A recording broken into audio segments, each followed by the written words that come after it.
Vamos a hacer uso del teorema que probamos anteriormente junto con el principio de simetría para calcular la transformada de Fourier de t por f de t. La razón por la cual vamos a utilizar esto es que si ustedes observan aquí, si nosotros usamos el principio de simetría al teorema que nosotros recién probamos, es decir, si yo quiero sacar la transformada de Fourier de dg de t, esto va a ser i omega por la transformada de Fourier de g.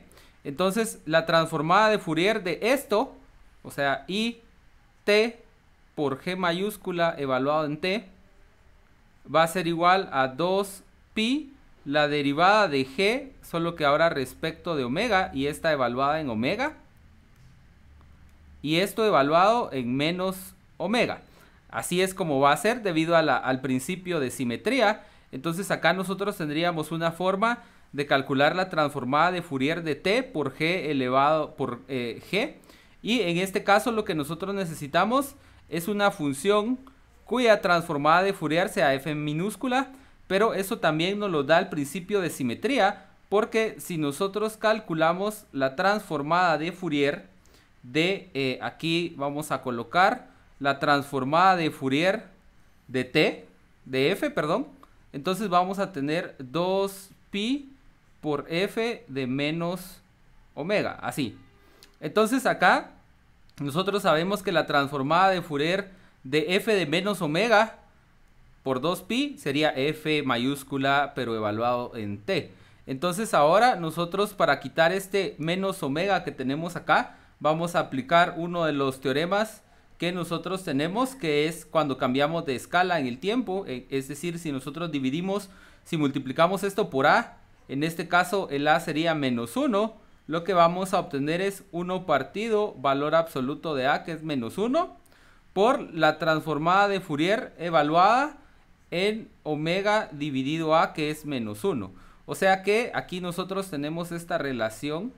Aquí vamos a colocar f mayúscula de t va a ser igual a de f de menos t, aquí va a ser igual a 2pi por f de omega, que es otra versión del teorema de simetría que nosotros habíamos visto. Y entonces ahora lo vamos a unir con lo que hemos deducido de acá, donde nosotros vamos a utilizar en lugar de g mayúscula, porque acá nosotros tenemos que la transformada de Fourier de g minúscula es g mayúscula, y entonces nosotros sabemos que la transformada de Fourier de f de menos t es 2pi por f minúscula.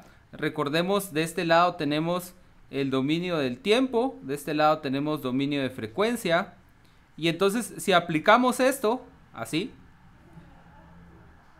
haciendo uso de estas identidades que tenemos acá, lo que nosotros obtendríamos sería transformada de Fourier de i por t, y recordemos que g mayúscula no es otra cosa que 2pi por f minúscula de t, va a ser igual a 2pi por la derivada de f aquí, y como ustedes se dan cuenta, aquí tenemos que evaluar en menos omega, pero acá tenemos menos t.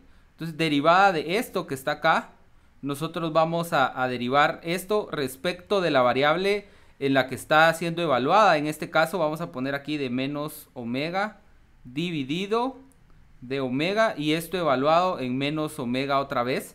Entonces acá por linealidad vamos a tener un factor 2pi por i transformada de Fourier de t por f, y del otro lado vamos a tener 2pi.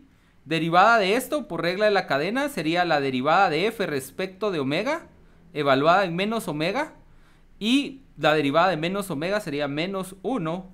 Entonces acá tenemos de f de w, y entonces acá tendríamos menos en omega, pero metiendo menos omega ahí tendríamos menos omega.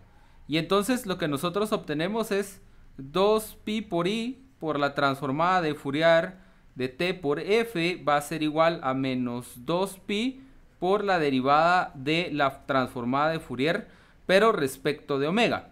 Ahora nosotros podemos cancelar algunos factores aquí.